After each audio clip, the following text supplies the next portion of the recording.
NetRex, honestly, as their nearest challengers. Daniel Kish there goes up into P4, but Sander Callas has been looking mighty in practice. If I was a betting man, I might fancy a cheeky punt on him locking his place on the front row, especially with Burlak's penalty. Speaking of Sander Callas, he just went purple in Sector 1.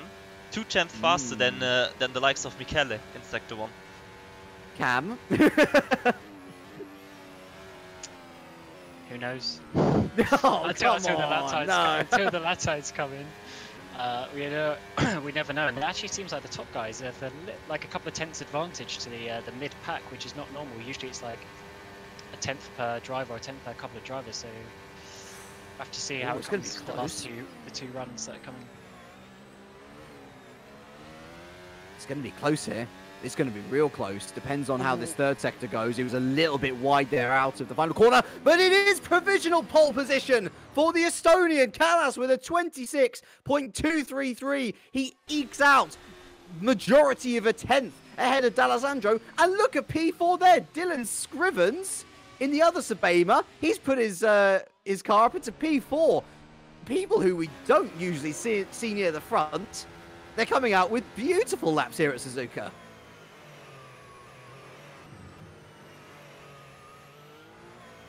So, 4 minutes remain.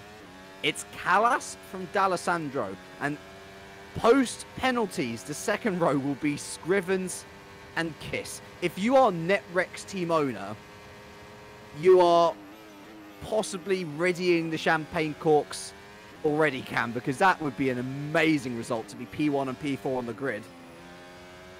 Well, I think any of these teams should do anything to be right at the top of this field, and it's so close that when you actually get a good result, it's certainly worth celebrating.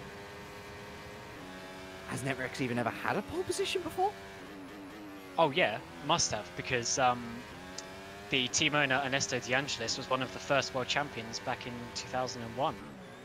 So he must have had pole positions back then. It is one of the oldest teams on the grid, of course. Obviously, yeah, not really. I think it must be the longest standing aside from Ghost Speed, probably second. Ghost Speed, with that. A swan song, a return to form, whatever you want to call it. It's looking better and better for Callas by the second, but he has still got a challenge and a half in the form of Michele D'Alessandro here. There is a reason why only 2 men have ever been on pole position in the 2018 season, and it's because they have simply been too good. D'Alessandro, potentially a champion in waiting. I mean, he's been just impervious in the races, and he's been looking good in quali as well.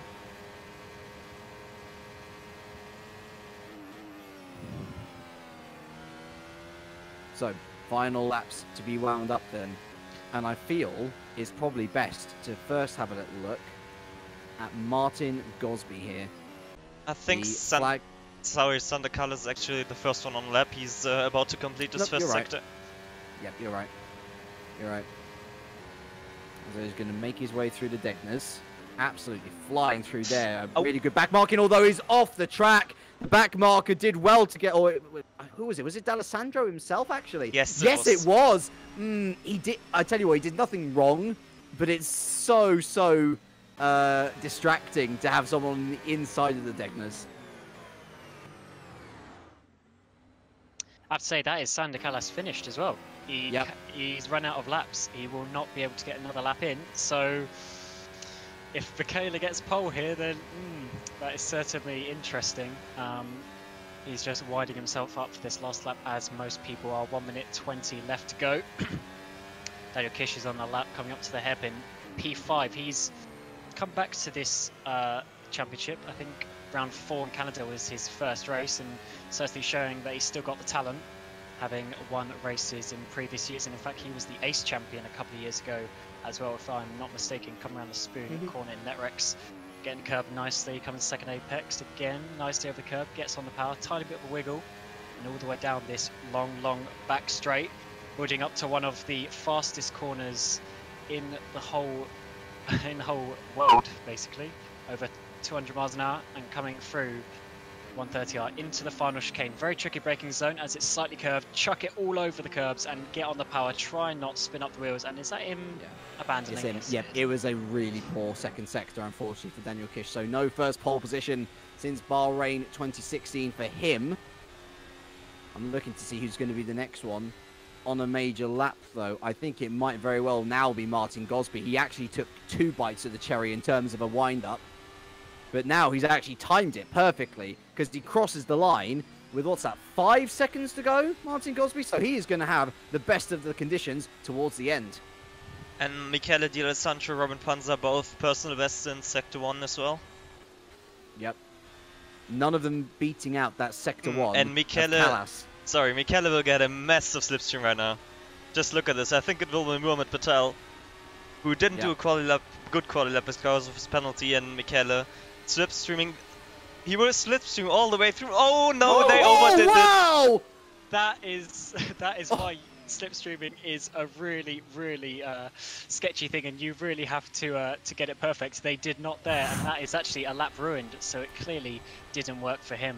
You should look at the state of this second sector, by the way. The fastest second sector up until that point was a 38.145. D'Alessandro's second sector was a 37.8. He would have absolutely stolen it. As Panzar there goes up into P6. And I think Gosby's done as well. Yes. The only man on a flying lap now, surely, is Van Delft. Birakov's just finished up. We'll see where Van Delft can place himself. It's actually not a bad time overall. Decent first sector, decent second sector. This might see Van Delft into the top 10. Indeed, it does, P7. But we have our third different pole sitter in 2018, finally. And after his first podium of the season in Singapore, it is Sander Callas, the reigning ace champion, who will start on pole position ahead of Michele D'Alessandro. And he's got backup as well on the second row. After Burlak's penalty, it'll be Daniel Kish in P4 behind Dylan Scrivens. It's a Netrex Sabema battle going into turn 1.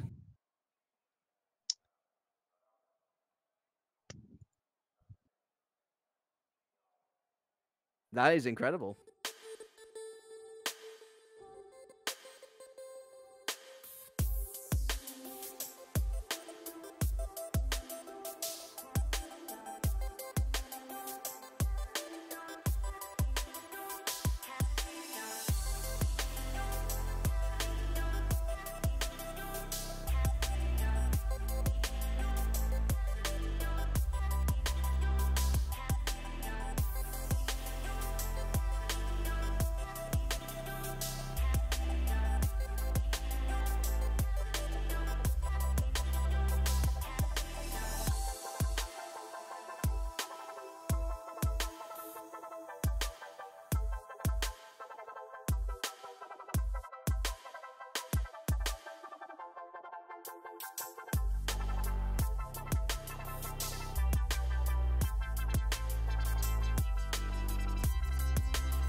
Hey man, I got that new TMX Thrustmaster wheel. It's going down. Xbox One? I can't wait to play when I get home. Yo, let me play. Yeah, I mean, after I play first. Yeah. You know, I'll race it for it. Well, I have a hand.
Keep it up.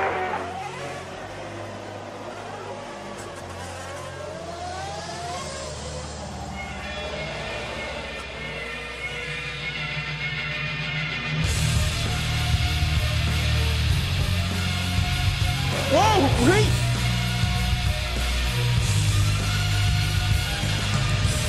Oh no, big mistake! I had to go back last and down to 10. No, It has been an absolutely astonishing season.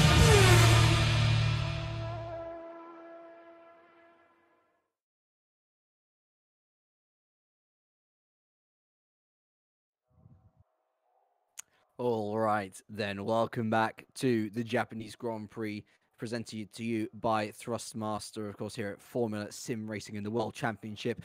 Before we begin our proceedings, we just want to quickly apologise for any technical difficulties that we might have encountered in qualifying. Massive apologies. That was RB. But we are back, we are ready, and we're about to head onto the grid. So, Mr. Peter Schulze, I'll hand it over to you to take us through said grid for the Japanese Grand Prix of 2018.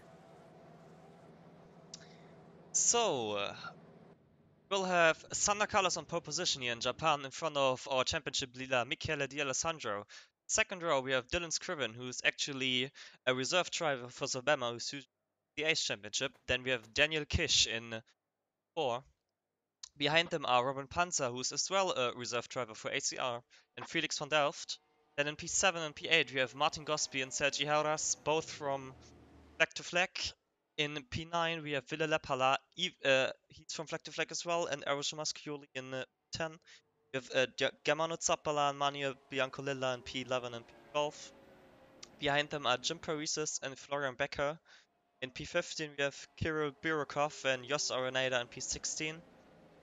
Then Petar Perjak with a penalty in P17, Ramco Mayor in P18. We have Mohamed Patel in P19 with a penalty as well, and Leon de Waal, as well as Florian Gaia, Phil Kraus, and Ton van Egmond, all starting from the pit lane, and Yanni Simoncic has a back of crit penalty, so he will be the last person on the Going to be said, there was a very slight change to that grid order at the very end.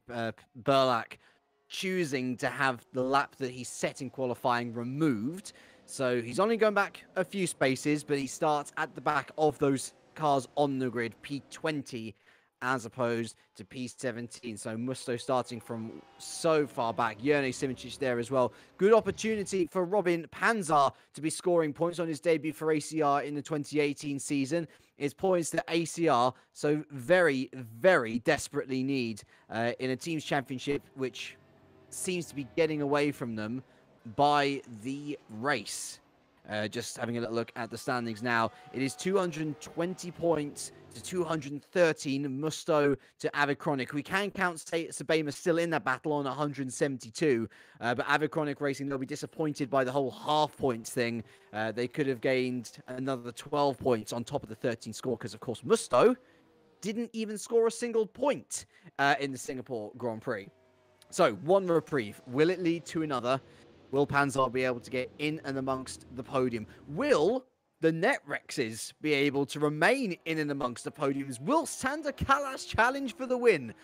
All to be decided, all to be found out in the next 53 laps or so, Peter.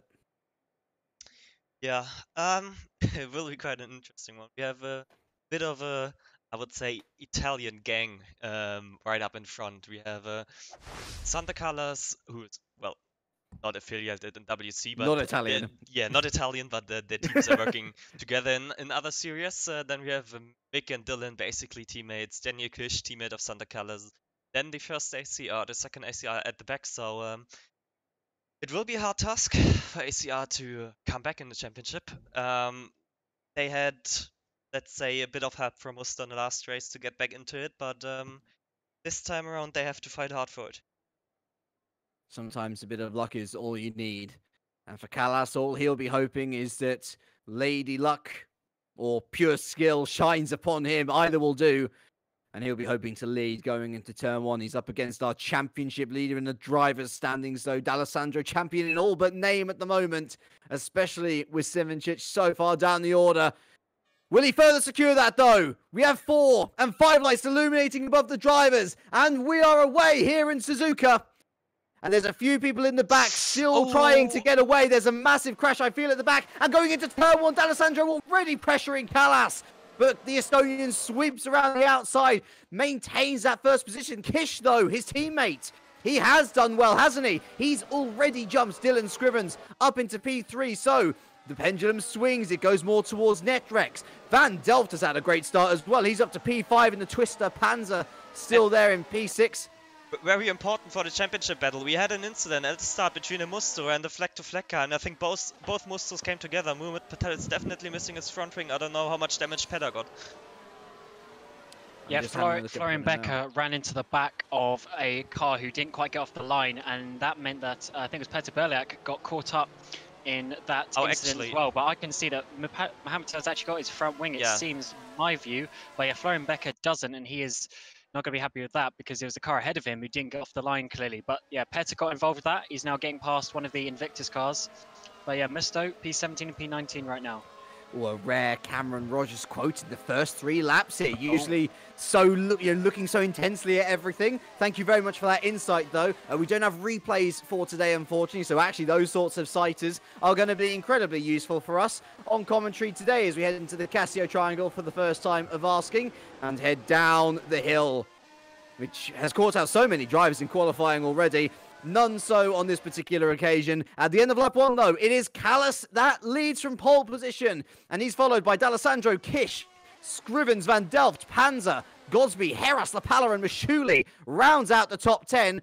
Looking forward to Scrivens and Van Delft. I think that battle for the podium is the closest one in the points at the moment. It is, further at the back. The recovery of Musto is going on right now. Jerne jumped them all. Jerne is up into P13 ahead of both of the Mustos, so Jerne did everything he needed to do at the start.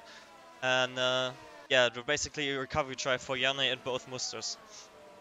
Becker into the pits, and it's actually important to note that Simincic, Patel and Berlak all choosing to go onto the medium compound of tyre. A reminder that the 3 compounds available to the World Championship drivers in this round are the soft, the medium and the hard. I didn't think we were going to see the hard tyre, but lo and behold, Jos Araneda going for a very different strategy, choosing to go super long into the race. The problem with those hard tyres, though, is that there tends to be a bit more compromise on the speed front when it comes to the durability. It's why you'll see the majority going and sticking on the soft and medium compounds. We'll see how it serves him. We'll see how the medium compounds serve those fast runners in the midfield. But we've got to go to the fastest runners back up top. And Sander Callas, although he has egged out this lead a little bit to 6/10, still D'Alessandro is in watching brief. These two have actually gapped Daniel Kish back in P3.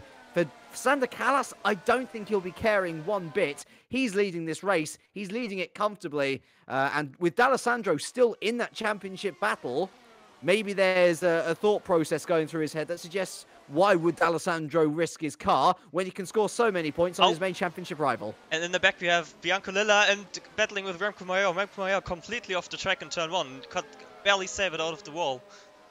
Comes back out of the track right in front of Petar Perjak. Lost 3 or 4 positions there. So yeah, Bianca Lilla up to P14, Patel up to P15, Mjol coming back on track in P16 ahead of Burlak. Remember Majurin, I know it looks weird, the halo in the field, but all of these teams, they do get their choice of car.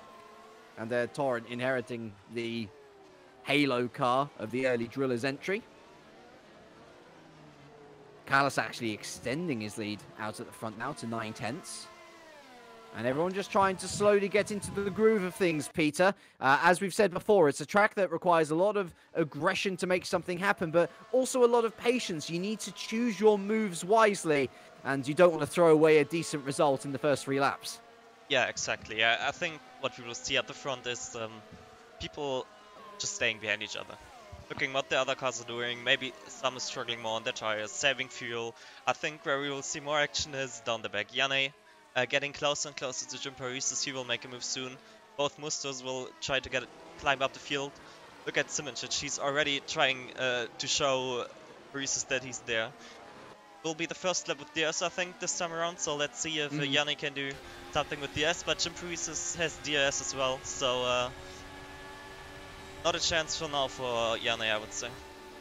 Yeah, if Paresis had been running a ridiculously higher wing-laden setup, then maybe there would have been something on, but Simoncic is forced to remain behind now in P13. It's now when we bring back Cameron Rodger in, and Becker really the only major casualty on that first lap, but surely a bit of damage on both Mustos picked up.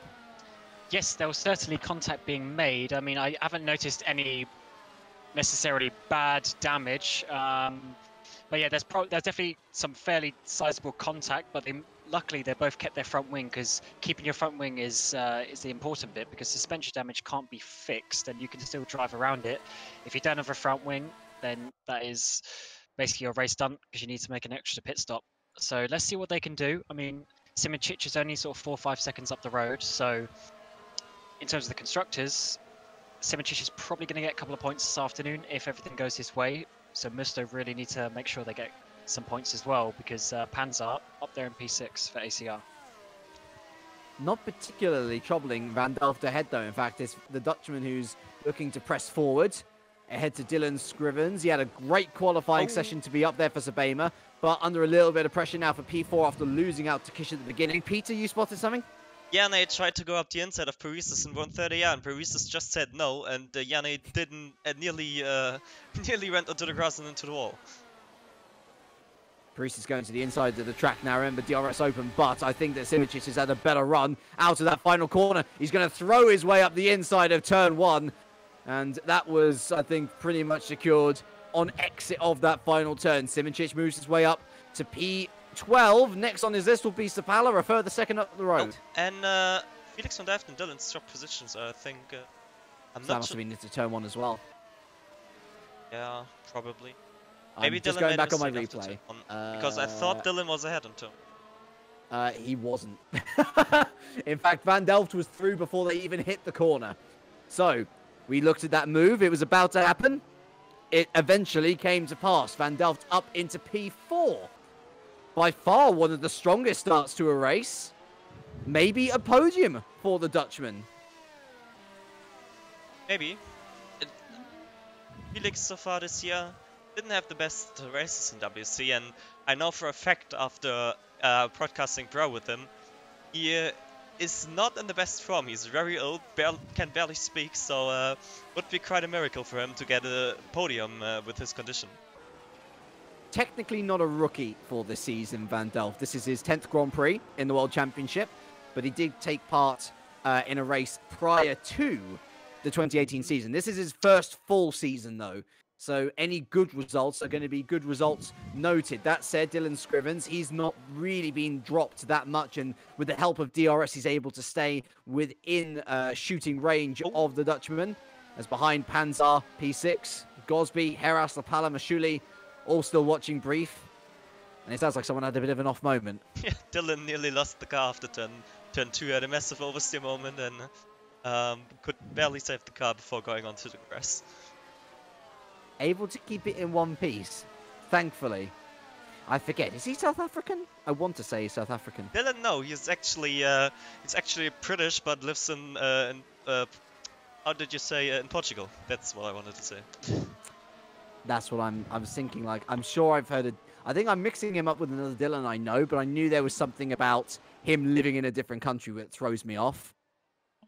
I think he runs under the Portuguese flag, doesn't he? Either way, yeah. We shouldn't really be worrying about that too much because he's putting on a brilliant drive so far. Lap 6 of 53. And a good save to boot as well in these early stages. Further back, looking at the Simoncic cam. He's already onto the back of Zapala. He's moved his way through quite nicely. And best news for him and for ACR Zakspeed, I guess, is that both Mustos are still mired down in the midfield. Simoncic now tucking up into the slipstream of Lapala through 130R. It's going to go to the outside of the Casio triangle, but Zapala moves across, defends the position he's got every right to, both on the same strategy. And even though Simoncic is in that championship battle, Zapala's got a point to be fighting for himself.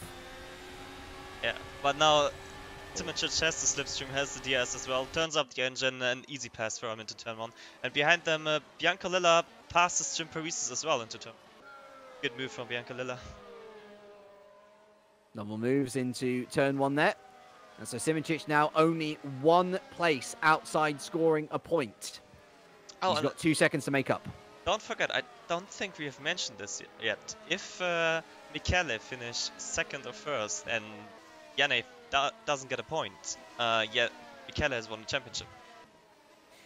We haven't mentioned that. I knew there was something on my mind. Right, so let's take a little look at the championship standings as they are then. So Michele D'Alessandros, he's on 172 points after Singapore. Janne Simoncic is on 136.5. Of course, it's 25 points for a win. And so that's a reasonably big gap. Understandably so. You take the 3.5 to get you up to 140. It's another 30 on top of that, 33.5, 35.5. Ultimately, the gap between the two. That does mean that if the results swing D'Alessandro's way, he could be crowned champion tonight. It is as simple as that. We won't go too deep into the permutations because a lot can change during the course of a Grand Prix. But surely that's going to be something playing on the mind. And maybe something that will be encouraging him to try and overtake Sander Callas as attempting to consolidate the position. And further in the back, I just saw on the live timing, Muhammad Patel made a pass on Jim Parisis into the Casio triangle. Yeah, Parisis is struggling a bit this race, down in P15. I mean, earlier in the season, he was well up into the top 10. Him and Manusakis having some good races, but hasn't quite worked out for him the last few races. And yeah, he's struggling down there in P15, getting overtaken by Patel, who effectively had a back of the grid penalty. Does it highlight the importance of having a teammate that supports you? Because you'll find a lot of different types of drivers in and amongst the e-racing scene. You'll have those who are fast but require someone to develop the setup for you. You'll find those who are great on the setup but are pretty slow. It's one of the beauties of being a team manager is trying to identify those perfect blend of drivers that suit each other for a team. Jim comes across as one of those guys that needs someone in the background helping to support him on setup. That's certainly what Manusakis came across to me as doing. And Edge have struggled. They brought Yaltayan in for recent races. He's not available, so actually Liam Duval comes into his seat. It's all been a bit of mix and change, and it's part and parcel of why Edge is, after such a strong start to their Formula Sim Racing careers, slotting straight into World Championship. Oh, Sander Callas made a mess. Why they're slowed down, but yes, you're absolutely right. Casio Triangle.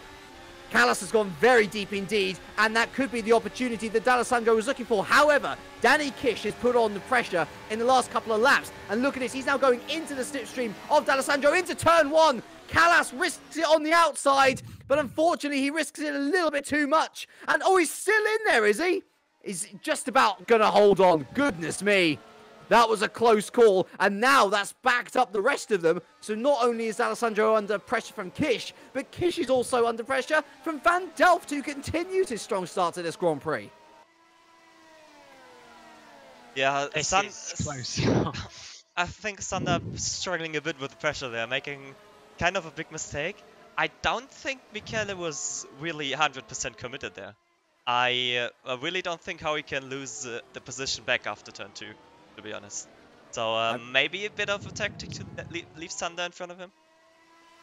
I've remembered what we were talking about pre-broadcast regarding this championship standings. D'Alessandro, in order to win the championship, has to finish. He has to finish at least second.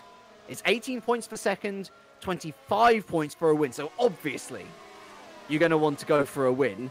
But there's also the little matter of will Simoncic score, and if he scores, how much? He's got to worry about what's behind him now, though, because here comes Danny Kish. The Hungarian does the switch back into the Casio triangle. He has to pull back in, though. D'Alessandro choosing to cut across the nose into the Casio triangle. It's a fair defensive move, but it just means that Callas up ahead pulls further away. Yeah, now Felix van Delft is getting closer and closer to that Daniel Kish. With him backing up a bit in the Casio triangle, Felix closed up by quite a margin.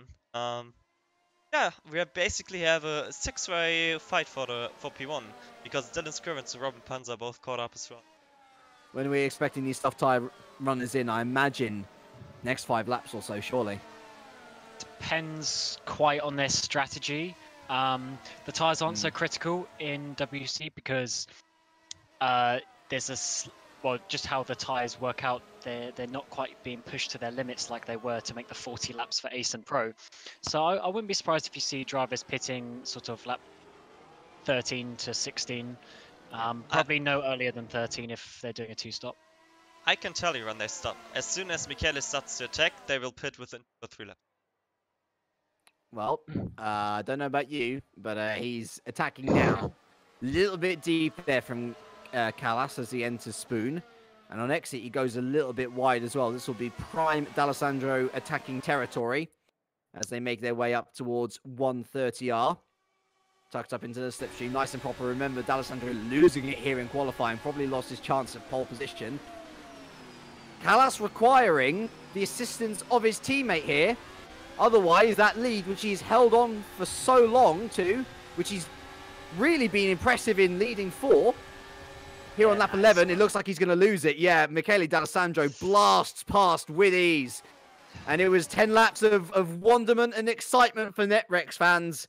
But Michele D'Alessandro, he restores the order. He's up into P1. Yeah, there's only so much you can do. You only have so many fuel mixtures to keep bumping it up. And I'm sure Callas was using quite a lot of fuel in previous laps. But yeah, that time he just said, no, Michele, go through. And now we need to see what pace does Michele have. Simoncic is in P10. He's only 8 seconds off the lead, such is this massive group, even though he had a back of the grid penalty. So he's not actually too far away. Whoa. As we know, Simoncic is a race winner. He can get a podium today if it works out. Michele goes purple in Sector 1, more than 1 second faster than anyone right now. It's no surprise. He's really pushing. He almost lost it out of the hairpin. That is the car body language of a man who's racing towards his first pit stop. It's possible to pit this early, but you'd have to do double mediums really to make the most of it. But yeah, he's just trying to make a gap now. He knows Callas is struggling a little bit. He needs to get this gap away from this train that he was stuck in. Or, well, maybe he chose to be there, chose his moment, waited a few laps, saved some fuel, and now he is going. 1.5 seconds in 2 sectors already. Yeah, it doesn't surprise me whatsoever. I'm wondering whether NetRex might choose to allow Kish through, honestly. Because Callas is starting to back up this pack now. Van Delft, Scrivens, Panzer to a certain extent also there. They're all within 3 seconds of each other, 3 seconds of the leader. And here comes Kish through. Yep, that does seem pretty definitive to me. Maybe Callas struggling on his tyres. Kish is up into P2. Yeah, and Michele set a new fastest lap of the race in the last lap. 31.8. That's, I think, the first run in the 31s this race, so a pretty impressive pace by Michele. And now for Callas, he goes from attack to defense. Probably looking to help out his much more experienced teammate there. We've kind of alluded to it. Kish, he takes bit parts in campaigns, but he's not to be underestimated. 4 wins, 7 podiums, a pole position to call his own back in 2016. This is only his 40th Grand Prix, so a win per every 10 races in Formula Sim Racing. That's a pretty darn good conversion rate, if you ask me. Yeah, he's definitely one of the top drivers that we've had over the last few years. As I said before, he's also Ace champion, so he definitely knows how to race at a high level. Him and Patel had many a good race last year when Michaela was struggling a little bit. But this year, Michaela has been very good, but Kiss is still trying to show that he is worth every bit in this race. He's caught. Oh, look at Felix. Oh, Van Delft! Van Delft up the inside of the Casio triangle. I can't believe that there was contact. There was eventually contact on exit, and this could allow Dylan Scrivens back into the fight for P4. It was a nice attempt from Van Delft. Kalash held on well, but it could come back to bite the Dutchman now. He has to pull out to the inside. DRS well open, and he must have surely put up the fuel mixture there because he needed to make the pass before Dylan Scrivens made the pass on him himself. Van Delft onto the podium. Good lad. Yeah, it looks like Sander is really struggling with his tires right now. I think for him it's time to pit if he doesn't want to lose another 3 positions in the next 2 laps. I was convinced you were going to say Poggers, Cam. I don't know why I thought so low of you, but... Oh, thank you. I don't even know what to say to that. But yeah, anyway, Felix, I have to say, it is very nice seeing him this high up because when he came and raced for my team last year, he was only in Pro. We took him up to Ace, got a couple of race wins there, did very well, did a reserve race in WC, and then unfortunately he left us to go to Twister, but Twister got him a WC seat, and he's now showing he's definitely worth the seat up into P3. Well, it's a big team to go to as well. I mean, we're talking about, in the current field at least, the only 2 times champions after winning it in 2009 and 2015. Van Delft. Look at Dylan Scrivens. Look at Dylan. Oh, yeah, no, that's a good point. He goes to the, oh my goodness, the outside of the Casio triangle, almost locking wheels with Kalash. And Kalash just staying ahead for now. But yeah, a lot of weight on Van Delft's shoulders.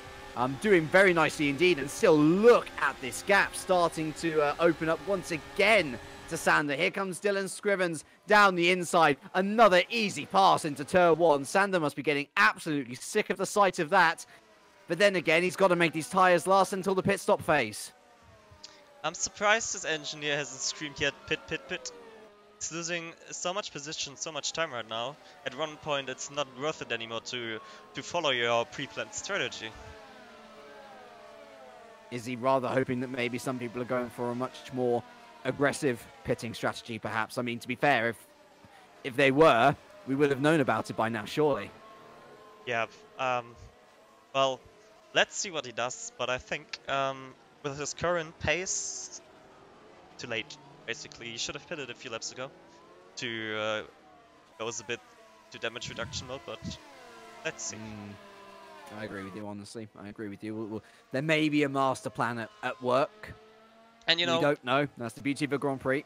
With Sander being so slow and holding everyone up, Sergio Harris, Martin Gosby caught up with, basically only Sergio Harris at the moment caught up with Robin Panzer. And Panzer will be looking to want to dispose of Callas as quickly as possible as well. In through 130R for the 14th time of asking. We look ahead to see whether anybody pits. D'Alessandro stays out. Kiss stays out. What about Van Delft here? He's also staying out. Scrivens. In comes Callas. That does not surprise me one bit. That allows Panzer and Heras to go through. And I don't think anybody's going to be joining Callas. He's absolutely ripped those tyres to shreds. And why not? He was leading the race as well. Oh, and at the back we have Martin Gosby, Ville Lapala changing positions into turn 1. With Yanni right behind them. Yanni close to making up another few places. Risky, if you ask me. Sander Callas going onto the medium tyres. And he's going to come back out in P20, well ahead of Liam Duval in P21. So we'll see whether that bold / maybe late reactive move does him any justice. certainly you're looking up at D'Alessandro, Kish and Van Delft, and you're thinking this is probably going to be our battle for the podium. Dylan Scriven's potentially in there as well. I don't know, Panzer and Heras, to me, they seem to be on good pace, but not podium winning pace, and they'll maybe require a little bit of luck further in to see their fortunes turn around. I'll tell you what, you know, Jene Simoncic started from the back of the grid, and he's actually going to be going past Martin Gosby here, down into the spoon curve. That's quite a nice move there on Martin Gosby, but he is only just over 9 seconds off the lead. About 7 laps ago, I said he was 8 seconds off the lead, and as we know, Michele is bolted at the front. So Jene's got good pace this race, and he's already up into 8th place before the pit stops have started. He's really going to be, yes, exactly. He's really going to be a threat later on in this race. Watch out for him. We might see a reversal of the strategies, maybe a medium soft, or I'm guessing a more likely medium soft, I guess. Who's pitting? Sergio, Martin Gosby. Lapala. Oh no, Villa, yeah. Two flag-to-flag guys coming in. Luckily, they don't share pit boxes, so they can do whatever they want, or they shouldn't share pit boxes anyway. Yes, they don't. So, what is that? Mediums for both of them, I would assume. Remco Major, Tom van Egmond also coming in. So, yeah, first round of pit stops playing out. Mediums for everyone so far. Seems to be the strategy. Good news for Callas. Really interesting. Again, I was surprised that we were seeing those orange-rimmed tyres. Callas through on the flag-to-flags, and with plenty of time as well. So, even though he left it late for that first pit stop, he has at least guaranteed himself the top 10 for now. Oh yes, he hadn't lost that much time. He was still ahead, actually. He only dropped down to like P5 or something. So flag-to-flag guys were a couple of seconds behind. So yeah, he's done well. He hasn't actually lost too much time, but now is the crucial laps. Can he undercut Michele? Because Michele's laps after that pushing, I mean, he went into the 33s last lap. We're already on lap 16, so maybe this is his pit lap, because if he starts losing time, then that brings Callas back into it, despite having been about 3 seconds behind when he made the pit stop. It is curious you mentioned that, because I've been noting Danny Kish just slowly but surely eking bits out of that gap, I should say. And down to 1.1 seconds as in comes Felix van Delft from P3. And Jene as well. The first of our front runners. Oh no. And wait, no, surely Jene not, had no. a big moment. He's behind Muhammad Patel. Yes, Jene, he's lost time, hasn't he? He lost a few positions. He lost 3 or 4 positions. He's lost about 5 seconds, judging by the lap times. Let's have a look at what he did. Oh, is he around at the Casio Triangle? Yes, he was. Let's have a little look there. I think Bollard got stuck underneath his rear wheel. Oh wow! So he cut the chicane quite a lot, and I think that caused the Bollard to go underneath his reir wheel. That's send hilarious. him into a little spin, pirouettes, and yeah. That wow. Yeah, I remember that happened to, I think it was Martin Gosby back in Monza last year. He hit Simoncic in the second chicane. A bit of front wing went under his rear wheel, and he almost spun it. But Simoncic actually did spin it, and yeah, lost about 5 seconds and probably about 5% of his tyres trying to spin back round. So not optimum for him. He has shot himself in the foot. The worst part, he's behind the Muster. Yep. Van Delft, by the way, we should see where he came out. He's come out just ahead of Sander Callas. So those medium tyres working well for the Estonian, albeit not well enough. Van Delft remaining ahead, and he's actually just made his way past Phil Kraus as well through Spoon. So for Van Delft, he continues his charge as Michele D'Alessandro is in, followed in by Kish, followed by Scrivens. But yeah, it's a hullabaloo. Everyone's in. It's a buy one get one free on the tyre sale. Yes, everyone on the soft tyres came in, and that's about right. 18 laps you can do, but you lose too much time. Muhammad Patel passing Zappala for the lead. Don't think Patel was not expecting to lead this race, I can guarantee you that. Especially not after his start.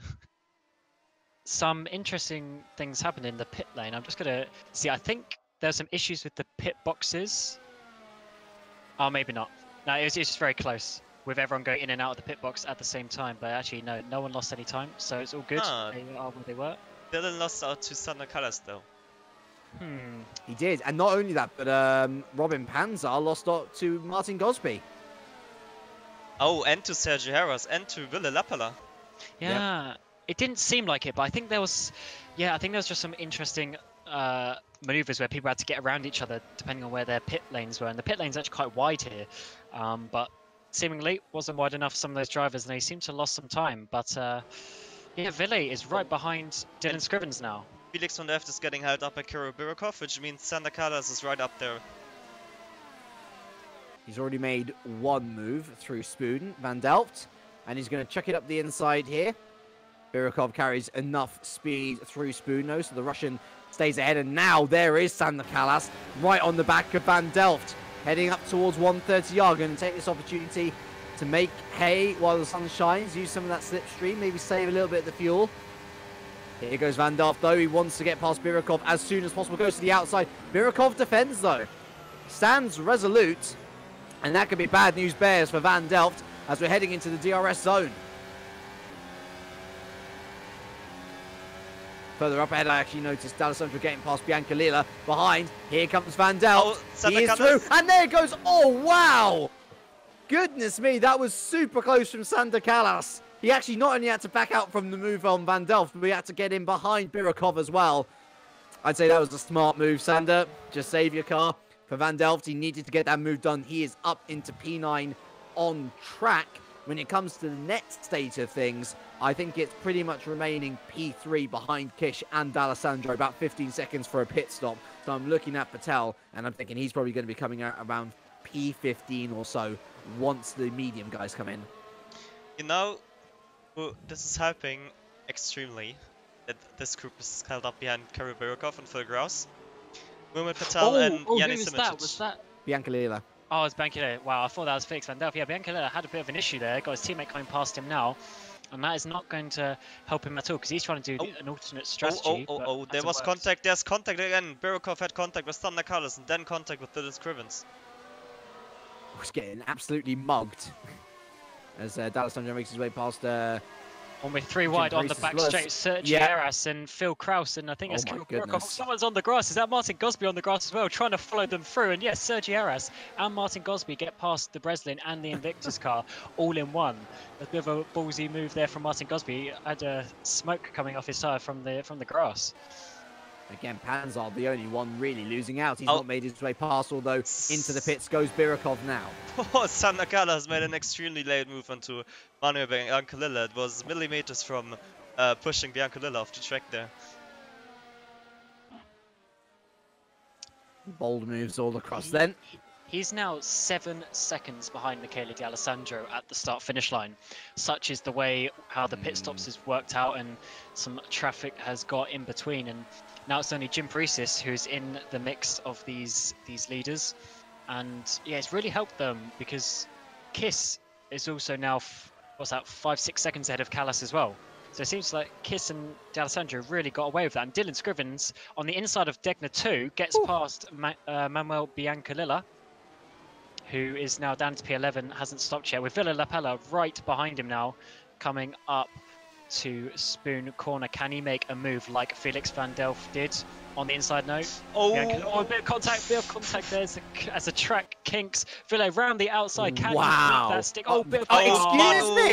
Excuse me, Bianca Lila. That is actually outrageous. Not only did Lapalla pull off an amazing move, but he did so after contact going into said corner. And then you do that? That's not on. Simic pits from P2 as well as Zapella. So where does Simic come out? Can he get somewhere around this group and not be too far behind? We'll see as they come down the back straight. Yeah, Lapella is not going to be happy about that overtaking move. Gosby will make a move onto Sergio Harris, who got held up by Bianca Lilla. Gosby ahead of Sergi now. Simic coming out right behind them in 13th place. So where is that? So he is still in and around P10 on track, I want to say. P11? Should be P10, I think. Mashkiuli needs to pit. Jim Paresis needs to pit. Broliak needs to pit. Patel needs to pit. Well, he has lost a little bit because people have undercut him. So he was like P8, but yeah, he's going to be about P10, 11, something like that. Bodes well for Patel at this stage. Having run the medium tyre, he's going to be looking to be scoring points in Simic's place. That's going to be very, very close between those two, actually, because as we've seen before, Musto trying to get a lap longer or so from their tyres. This will probably help them. Maybe they might even try. Actually, oh, well, of course, they're going to go double soft to the end, aren't they? But if they can try get some extra laps, they can push that little bit extra. And Simicic's incident with the bollard at the final chicane really hasn't helped him in that battle with Musto. Would you believe it? We are already at lap 21 of 53, almost halfway through this race. It has flown by the time, and we are very, very soon to establishing a final net order after the first phase of pit stops. Although that said, there are some there doing soft, I believe, so there may still be a bit of switching around, but most have gone to mediums. Sorry, it looks like Sergi's getting past Martin Gosby again. I don't really understand the tactic of flag to flag here, seeing as pure saving in general, or running in trains, so to say, is much better than switching positions every lap. But, well, maybe they're doing some special strategy ready. So it is at this lap 22 of 53 stage, Patel and Burlak leading, but not really. They've still got a pit stop to be had. Although every lap that goes by makes me think that they are going to be looking to score points most certainly. In terms of the net lead, it is D'Alessandro who leads. From Kish, from Van Delft, your podiums. You've got Jim Paresis in there as well, but he's also not stopped along with the two Musto boys. What do you think about Musto one stop? Going to the hards. Simicic does the move into Spoon on Asciuli. This back into P12. Now he's changing his teammate Robin Panzer. So actually, looking at where Simicic is right now, even though he had his little spin, he made kind of an overcut because all of them got hauled up. I don't think he was this close to Panzer before the pit stop phase. I feel like a student that has looked at the results of an exam. Oh, look at this. Before asking the question. Because, yeah, there is going to be no one-stop possibility. Because, actually, hold on, wait, medium hard. Are they on hards? No, they're on not. soft. Yeah, so they're doing a two-stop. Yeah, that is what I was thinking, but clearly not. They are going for, well, pure pace with their soft tyres, but Simicic has actually gained some time on them because of the undercut. And there's now a couple of cars in between Patel and Simicic. In fact, Simicic is now ahead of Robin Panzer, despite Panzer starting sick and Simicic from P19. No, we should be saying Panzer, because he's lost so much there. Well, that is true. That is true. He has lost quite a bit of time because he was ahead of Sergi, and Sergi's now 3 seconds up the road. So, yeah, something has gone not the way of Robin Panzer in the last 10 laps or so. Well, I mean, he started to struggle as soon as he put the medium tires on. Also, he had a slow pit stop. Oh, is he one of those drivers? Okay. Yeah, he's one of those drivers. Those. I mean, I remember last year, also a story of ACR of the same car as we see Janne getting closer and closer to Martin Gosby. We had last year a phase where Michi Hoyer, which car Robin Panzer is driving right now, the car of Michi Hoyer, where Michi was very good in qualifying, very good on the first stint on the option tire, but as soon as he put the prime tire on, he lost time. Simicic going past Martin Gosby down the main straight. Different tyres, but I don't think Gosby really fought that. There's nothing you can do, and Masciuli getting past Panzer as well. Just as we are saying, he is struggling. So, yep, definitely he hasn't got the pace on the mediums compared to the soft tyres. He did get the mediums to go 25 laps at the end of the ace race earlier. So I don't think that's really going to help him here, considering the tyres aren't as critical. So not sure what's going on. I'm just going to chop in as well, lads. Going back to that championship battle, I've just done the maths. Michele D'Alessandro, if he scores 15 more points than Jurne Simicic, he's won the title.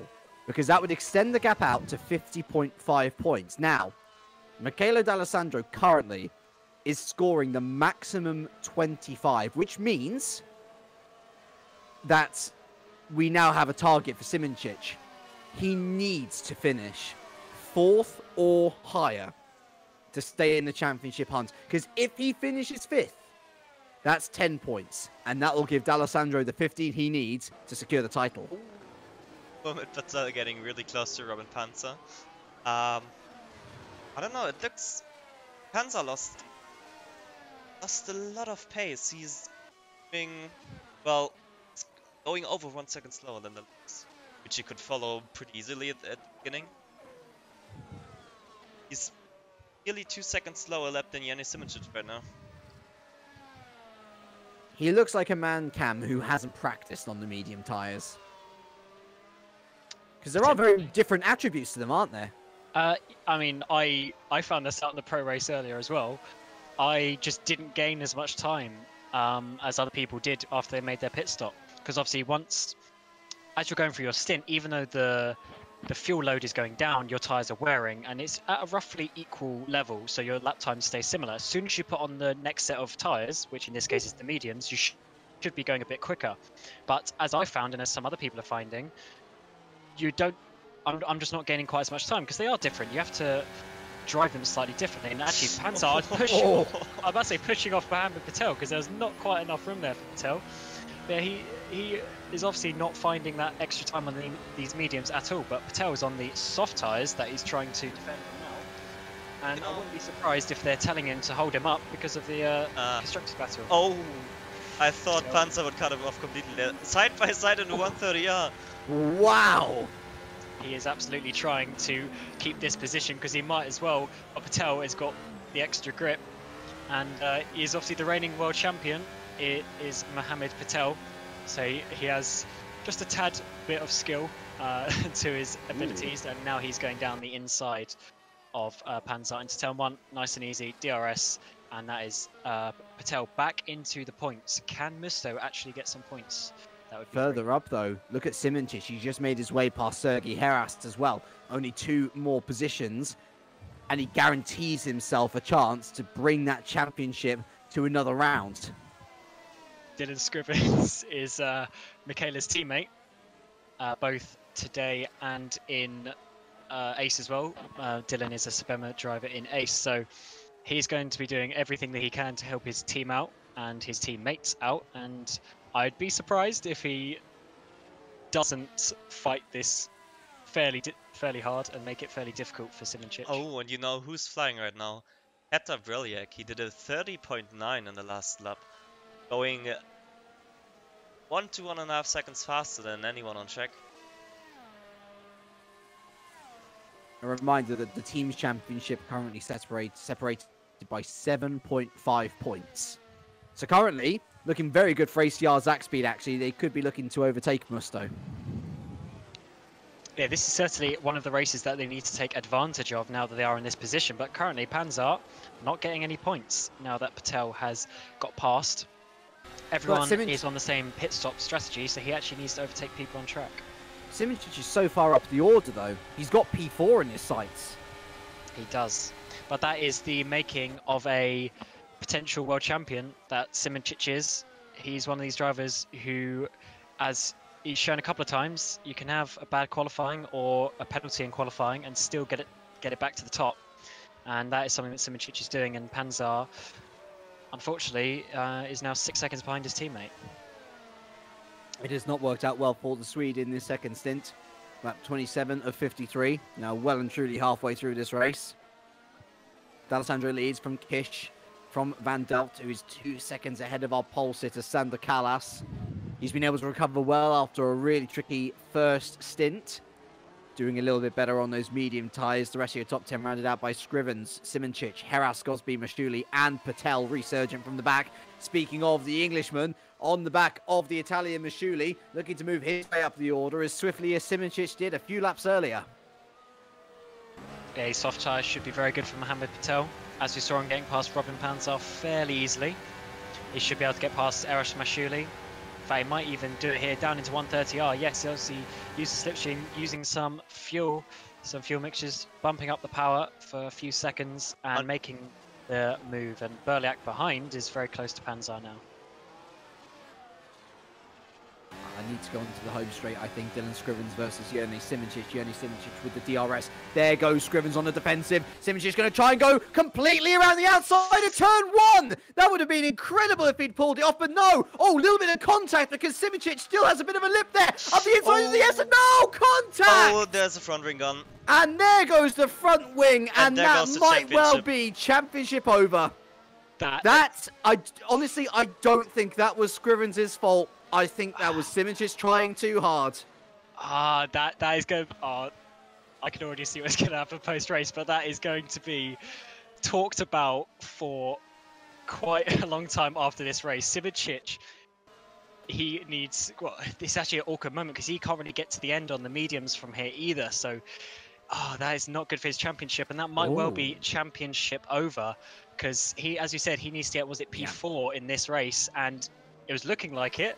But now it looks like he might struggle to even get a point this afternoon, which is a really, really sad way if that is the end of this championship hopes for him.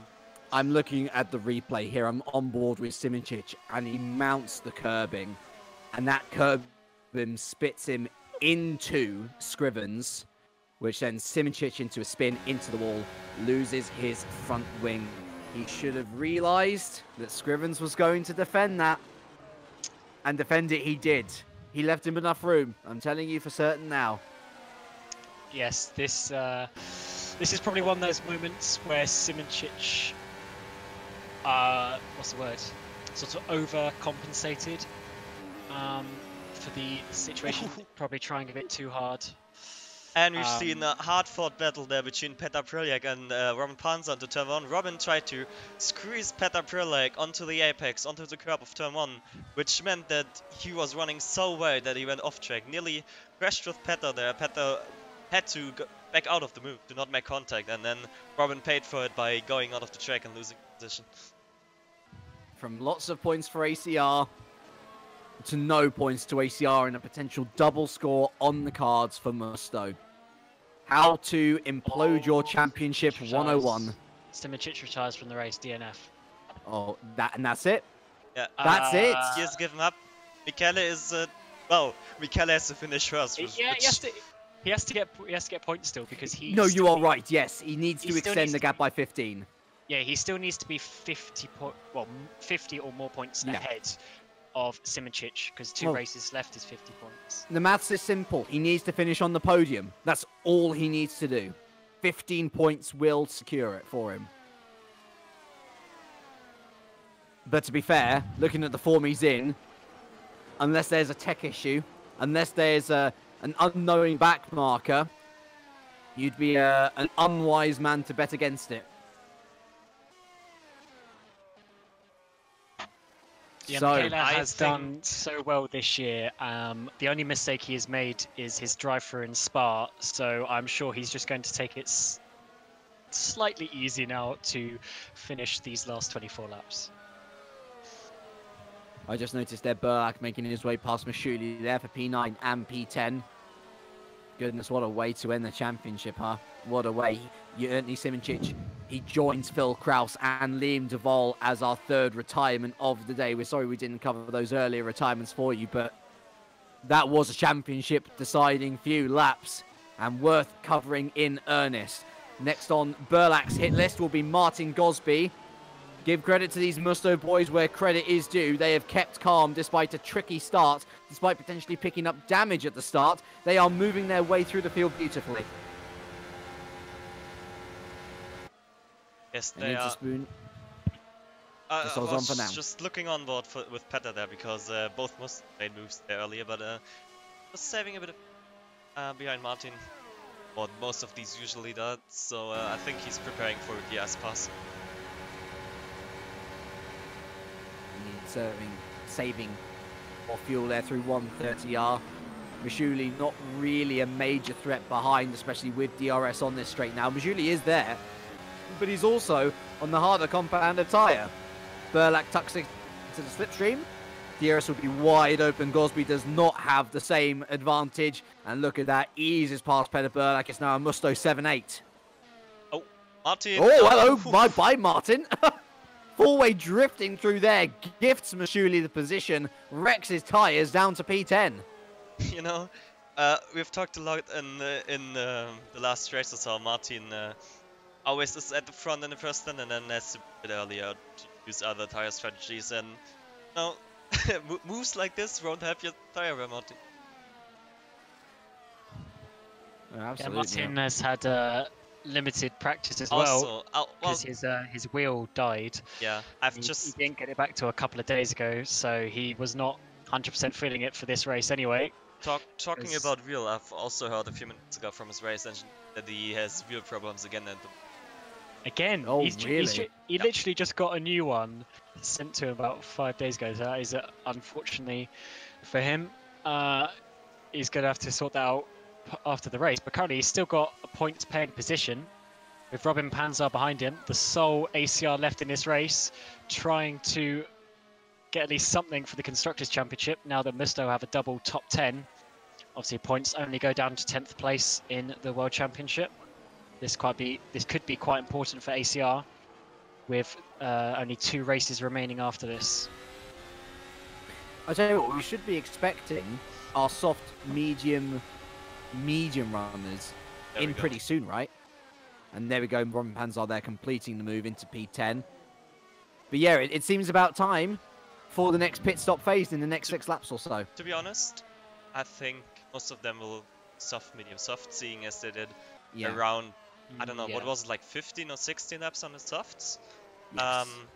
So in the end you can run longer on the softs because your car is lighter, so probably be softs to the end for most of them. I would expect that, yeah. Even Callas, yeah, because in Callas pace looks good. In W's, if you work out, if you do 15 twice, then that leaves you 23 on the medium. So that is pretty comfortable. So if you do, say, 16, 17 in the first stint, then that's even less. So it's even more comfortable. And we have Bianca Lilla retiring from as well. Went off track, I see in the replay, but I can't show the replay obviously. But he must have had a moment off track and then retired.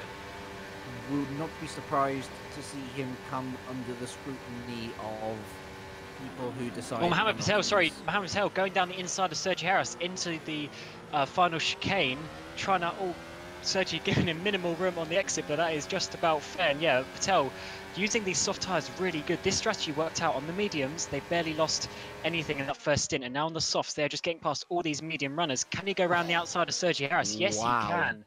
Even though Sergio had DRS as well, that is a good move by Mohamed Patel. And yeah, him and Peta are really using these soft tyres so well. All these medium drivers they've got through, was it Lapella, Zappella, Gosby, Panzer, Mashuli, and they've just gone through all of as them. well.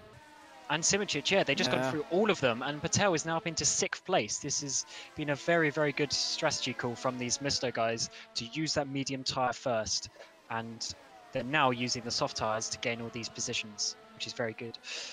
Patel up to P6, Burlak currently up to P8. You kind of get the sense of impending doom for Sergio Harris. He might just lose another position.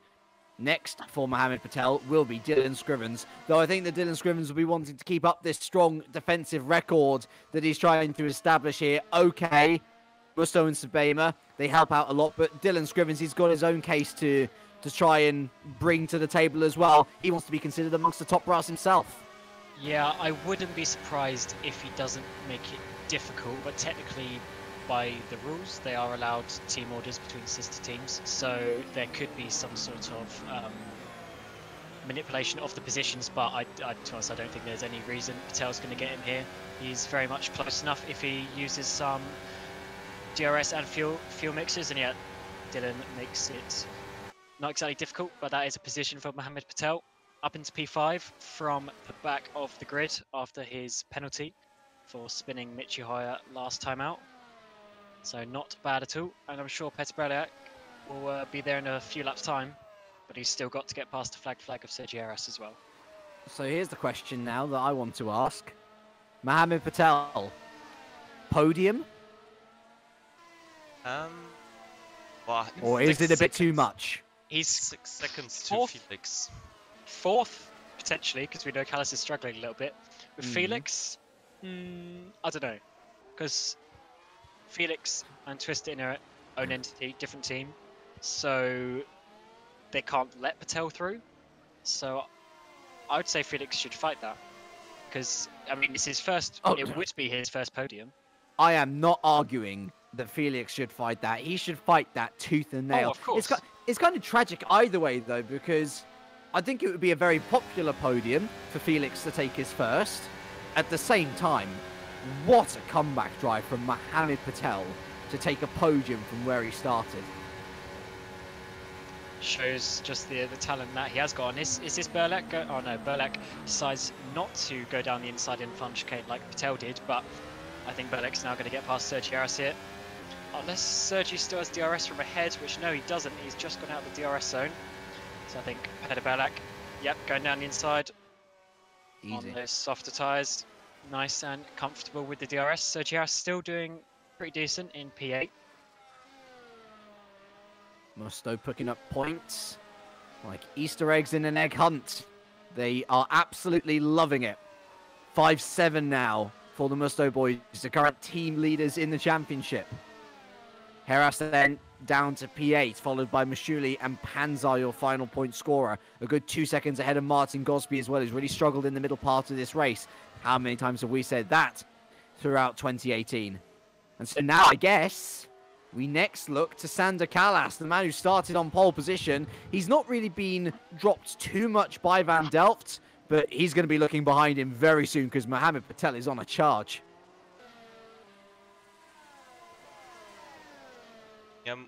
Patel gained a whole second and that is Sander Callas. It's ridiculous. Well, and leaders are picking up the pace again, and Michele is not going slow. He's not managing his win. Managing his championship. He still wants to win. Let's have a word in for Danny Kish as well, by the way, who's not been dropped by D'Alessandro by over 2 seconds this entire race. Yeah. We haven't said much about him, have we? But he is certainly there. He's just keeping Michaela uncomfortable, I guess is the word. He's honest? Not let it. Well, yeah, honest. Yeah, he's not letting Michaela just romp away with this. Side by side into turn 1, Robin Panzer, Eros Mascioli. Panzer around the outside. There's a little bit of contact into turn 2. Panzer does it. I lost my word. Panzer makes it on the outside. Turn 1, turn 2. Yeah, sorry, Peter. I thought there was going to be another spin there, but luckily the contact was minimal. So fans are up into P9. Another point, but hardly as impressive as the Musto boys ahead. Bit good on Danny Kish. I wonder whether he is just saving a little bit. Because if he is, that might make it a very juicy end to this race. Ooh. Sorry to interrupt you. We have Don Van Eyck and Kirill Birkov going side by side through the whole pit lane, side by side exiting the pit. A bit funny there.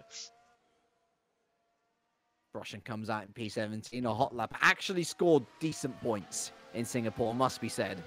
Right place, right time. The Russian just looking to consolidate his effort for 2018 in these last 3 races. But I look back to Sander Callas now again. Patel becoming an ever-growing presence in those rearview mirrors, only 2 seconds behind the Estonian now. Is that down to 1 second by the end of this lap? I think it might very well be. DRS when? Also Brojek, right up with Dylan Scrivens. DRS, he's very close.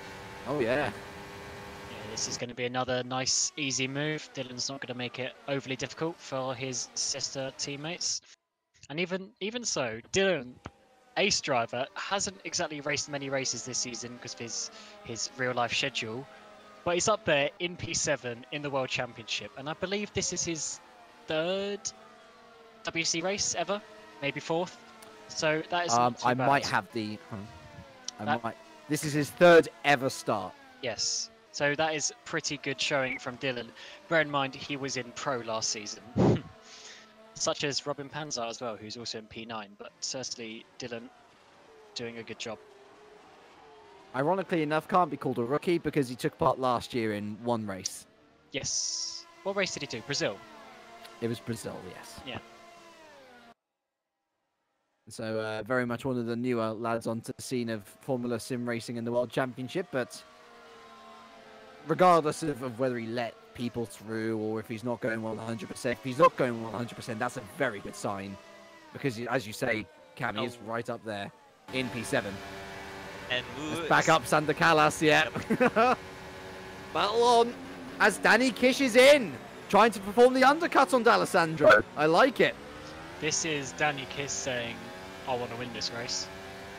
Van Delft follows him in as well, but Kalash and Patel and Burlak, they continue on. Speaking of Patel, this should be him through into what will be P2, but on track will be P4. Yeah, and quite unbelievable. Well, Michele D'Alessandro is still doing personal best lap after lap, and he basically has the same pace as Patel and Proliak and Clean Air. So that's really impressive still from Michele D'Alessandro. But Danny Kish is now on those soft tyres, as you boys correctly predicted. And he's found himself in a pretty decent area of track, actually. Sergei Harris just going through Degner 2. Kish only going through Degner 2 now. So that is about a 4-5 second gap that Kish has found himself in, with Heras, Burlak, Kalash, and Patel, and indeed D'Alessandro all still to pit ahead of him. He's timed it perfectly, or as well as he could have done anyway. And Callas has reached the moment where he struggles again. Look at Proliak. Will make the overtake this lap as well, unless Callas pits. I'm just looking up ahead to D'Alessandro. Is he going to respond in kind? Yes, he is. Into the pits comes our championship leader, our championship winner-elect. The Italian, we'll see where he slots in around Daniel Kish. I think he should be able to get out ahead. Behind, Patel comes in. Kalash, Burlak, Heras in. And so now we look back to Daniel Kish. The Hungarian rounds the final corner. D'Alessandro, he's coming out now. Down the pit straight. Oh, is Kish going to come out ahead? Yes. Yes, he is. He's jumped him with the undercut. Danny Kish takes the lead of this race. Is it going to be his first race win since Malaysia 2017? He's put himself in a very good position to do so. Awesome undercut by Daniel Kish. Yeah, Perfect that was call. really good. Perfect call by either him or his engineer. Very good work from them. Now it's all on Daniel to basically have good enough pace for 14 laps. They'll be able to push these tyres very hard to the end.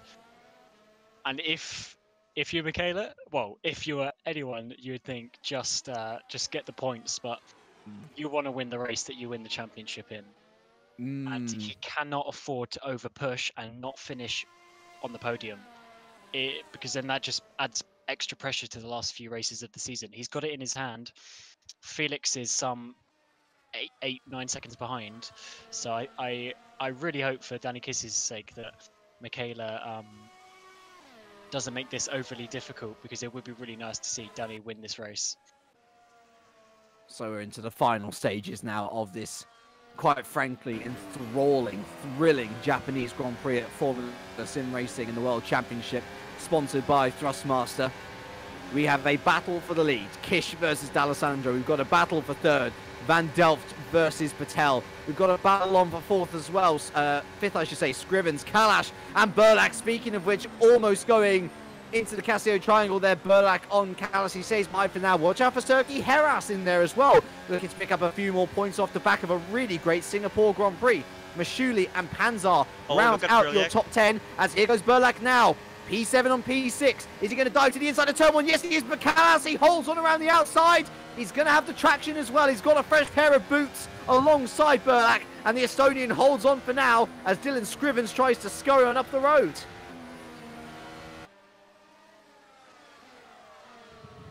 This is much better from Sander Callas, I have to say, because was it a couple of races ago in the Spy? There was a questionable place where he might have let through one of the Svems. I think it might be Michele D'Alessandro, but now it shows they're definitely just absolutely racing for themselves, which is good to see. And he is doing everything to keep that P6. I mean, he showed he had the pace in qualifying. He hasn't quite at the race, but you know, he's just going to do everything to keep those P6, because there's quite a tight championship battle as well with Edge and Flag to Flag for P4 in the championship. Back up to the front, because look at that gap. It has been slashed in half. Michele D'Alessandro will be within DRS range of Daniel Kish.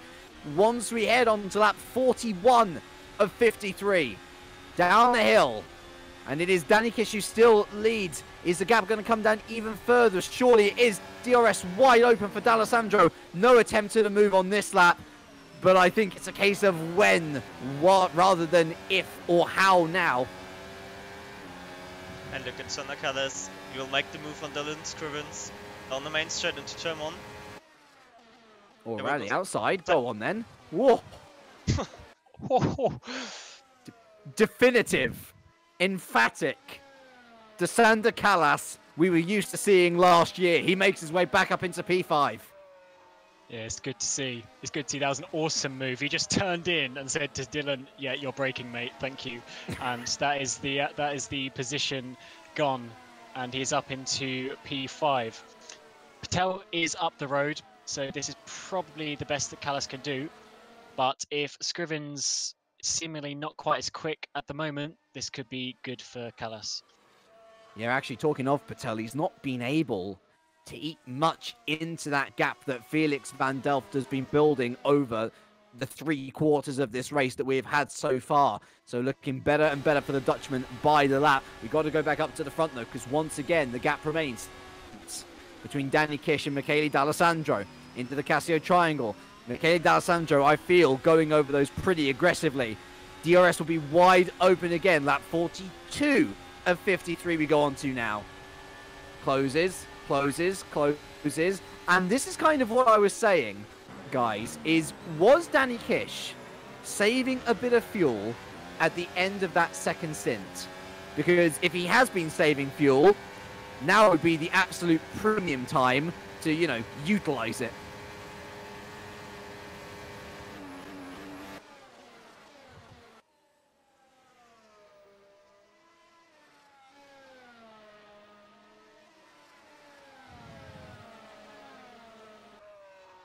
You know what I was saying earlier about Patel not eating into Felix van Delft's gap? It's happening now. It's got down to 3 seconds. So maybe the pressure getting to Van Delft, I wonder. I mean, it's the first podium of his career in World Championship that we're talking about. Well, with all due respect to Felix, Patel is the faster driver as well. And Felix is probably only there because, I mean, if Patel qualified, he probably would have been ahead by this point anyway. But from a driver's perspective, go for it, Felix. I mean, it's a first podium. Exactly. We never know when because he hasn't had the best season in terms of results. So this might be his best chance to get a podium all season. Maybe this is a somewhat lucky race because of how things have happened. So this is where he needs to really maximise his results. And yeah, Patel, another couple of attempts in that middle sector as well. So Felix needs to be careful to not... There's a name for it. Is it yellow helmet syndrome, when you start looking in the mirror too much and it actually makes you go slower because you're just worrying about what's behind and not ahead. Can we remember when the last Twister podium was? Well, last year. Yeah, probably.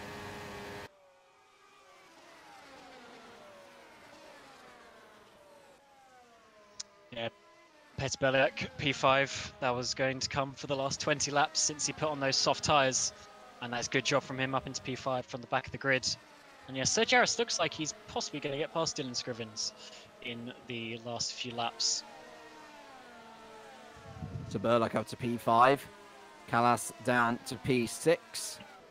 I'm just trying to find the last Twister podium, which is difficult to find. It's got to be last year, because Michele was...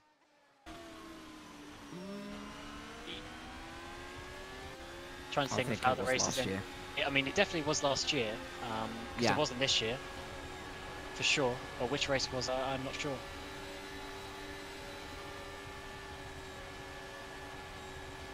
Oh, hello. This is as close as D'Alessandro has ever been into the Casio triangle. He is right under that rear wing of the Hungarian, and I feel like the time might be now. There goes the DRS flap. And will Kish defend? Yes, he will. He goes to the inside. But how many times have we seen him move around the outside? D'Alessandro, he doesn't even need to get to the corner. He's already ahead. He retakes the lead of this race. And as much of a great strategy call as that was from Kish, you can't stop an Italian when he's charging towards a championship. Yeah, it's nice to see this maturity in some ways from Michele that we have seen this year, and that is now him wanting to win it and win it in style, which is nice.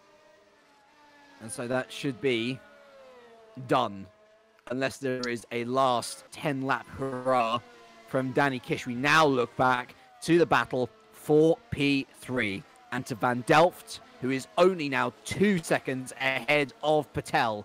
The gap continues to close, but Van Delft, he'll have a couple of laps where he'll be able to defend, guys.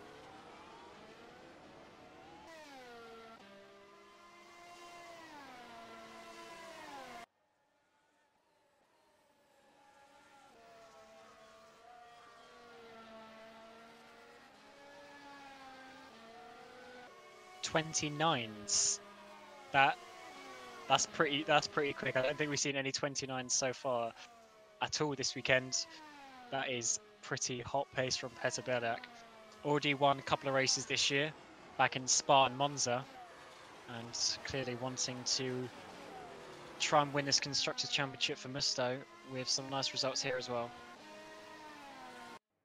Although they can't win the Constructors' Championship this race as it's too close. Yeah, absolutely. And actually, fair play to Robin Panzo. He's just going to be eking out a couple of points more for ACR Zaxby. Remember, the lone ACR.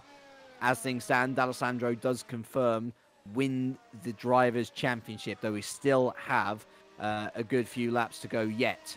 And it's a few laps that Van Delft will be hoping goes quicker rather than slower, because he is losing a hell of a lot of time now to Mohamed Patel, who is absolutely flying. And I understand that it might be a three-way battle for the podium, but Berlak isn't closing quickly enough on his teammate to suggest that he will be a part of that P3 battle to me, guys.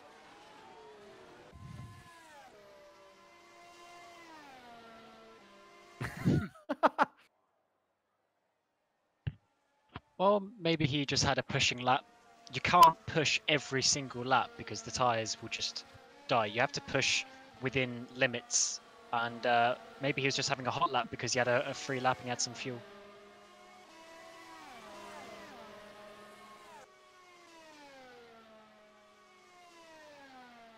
Oh, Sergi's actually very close to Dylan Scrivens coming through 130R. Is he going to go for a move in the chicane? No, he's just going to make Dylan take a slightly different line. Oh, Dylan actually got a bit of a bump on the exit of the first apex. Can Sergi get the run? Although Dylan has DRS too, can Sergi get the run down the main straight? And now Dylan's using all of his fuel. No, you cannot get him. Yeah, Dylan couldn't get him back, like, because Callas swooped around the outside of Dylan, but Dylan couldn't quite swoop around the outside of Callas. But Callas again, late on in the stint, doesn't seem to have the same pace. And this is really holding up Dylan and Sergi, because Robin Panzer is even closer to the back of these guys now. Yeah, seemingly Callas not a friend of the tyre compounds, it must be said.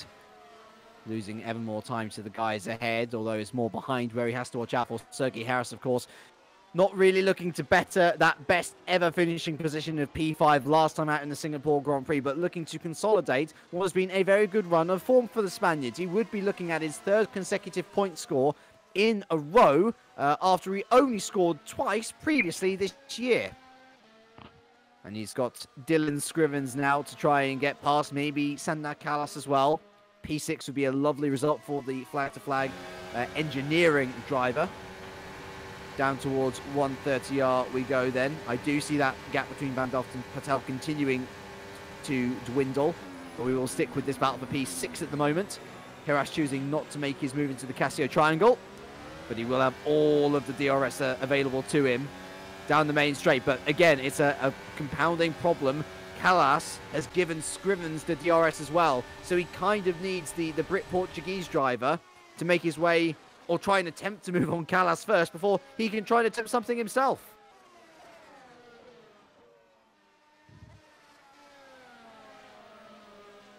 Maybe points are still on offer as well, because Mishuli's only a couple of seconds up the road. And as we heard earlier, Martin Gosby having a couple of wheel issues, which seemingly is to do with shifting. So he might lose a couple of tenths here and there from that, but certainly points are still on offer, because Mishuli It's only 2.5. No, just under 2 seconds now. Over ahead. That's the word.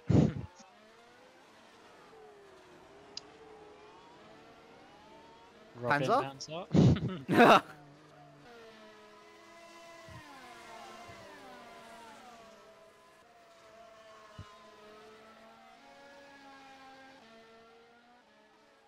It's squeaky bum time if you are a Twister fan, and in particular if you are a certain Felix van Delft. DRS zone entered from Mohammed Patel. It is going to be lap 49 of 53. 4 laps to hold on. With how powerful the DRS is down this front straight, guys, I do think that is a rather tall order for the Dutchman to try and complete.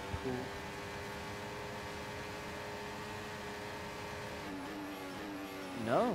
I think Sergi just backed out of that one at the end because he was gaining and then he just stopped. So I think he might turn the fuel mixture down at the end. But that was certainly the best opportunity he's had so far. And if Callas keeps on going like this, there's definitely going to be some changing of the order before the end of the race. I do think we need to... We'll keep an eye on both of these battles as they develop. Of course, the biggest one is going to be Van Delft versus Patel. Either of these guys would be so deserving of the 3rd position. Unfortunately, only one person can take it. Can we get another shout out to Danny Kish, by the way, who's still not fallen outside of 2 seconds away from D'Alessandro. He might have lost the lead, but he's certainly not losing sight of the Italian.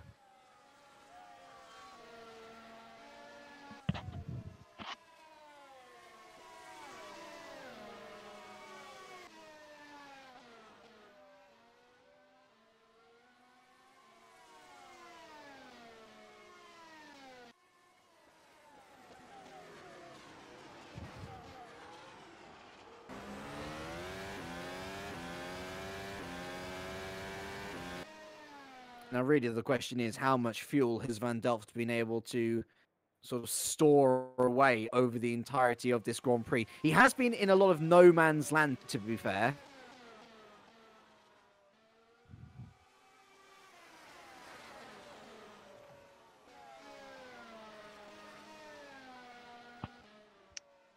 And Robin Panzer well and truly with this train now. Nobody knows what order that is going to turn out in. Nobody knows what order P3 and P4 is going to turn out in. It is lap 49 of 53. So close to the end, Cam. It's anybody's guess as to who's going to finish where. Yeah, it's actually really good to see. The field spread has been so small in this race. I mean, even the top 10 is only covered by 25 seconds. I mean, that's just an average of like half a second a lap over the whole race, including pit stops, overtakes, people losing time here and there. I mean, it's been such a close race, and even there's just so many different teams. I mean, we've got Netrex, Sebema, Flag to Flag, ACR, Pescara, all in this battle as well. So it's really good to see how diverse this championship can be when we get to certain tracks. I mean, and obviously, this is just one of the best races we have all season. The track is awesome. He is very much so, isn't he? I was about to say, right on the rear wing of Van Delft now. That second advantage is well and truly gone. And I feel like the podium might be going soon with it. Already on the defense is Felix van Delft. I don't think he stored up enough fuel to go onto the high mixture. Patel flies around the outside. He's ahead before they've hit the corner. And it was a valiant attempt by Felix van Delft. But Patel completes the ultimate comeback. He's up into P3. Brilliant drive. Absolutely brilliant drive. The strategy and the overtaking. I mean, how many cars has he overtaken since that first pit stop? It must be well over 10, because I think it was down like 14th, 15th. So he has done awesome to get through those cars. And that strategy of doing the mediums first and then the double soft has really paid off. And getting a podium from the back of the grid is never easy. And he's just shown that it's possible. There's Burlak already. Look at that. Flown up out of nowhere. Yeah, Burlak's last, 10 laps have all been low 30s and a couple of 29s. So very, very hot pace, considering Patel's been sort of mid to high 30s. And D'Alessandro at the, actually similar to D'Alessandro at the front. who is just on his own, but compared to the sort of midfield people, Burlak is miles quicker. And is he going? Oh no, I thought he was going to look down the inside. Oh. He's going to save it for either the chicane, or is he going to try? No, he's not going to go around the outside, is he? Oh yes, he is. Going to try and go around the outside of the chicane. He'll probably get DRS as well. Wow! Because I think he was just ahead, sorry, just behind at the DRS. Yeah, he gets DRS as well because the detection is just before the little gantry before the chicane as well, and that is him up into P4. Brilliant drive by the two Mustos, and what a shame for ACR. 2 points at the moment with Robin Panzer down in P9. So that.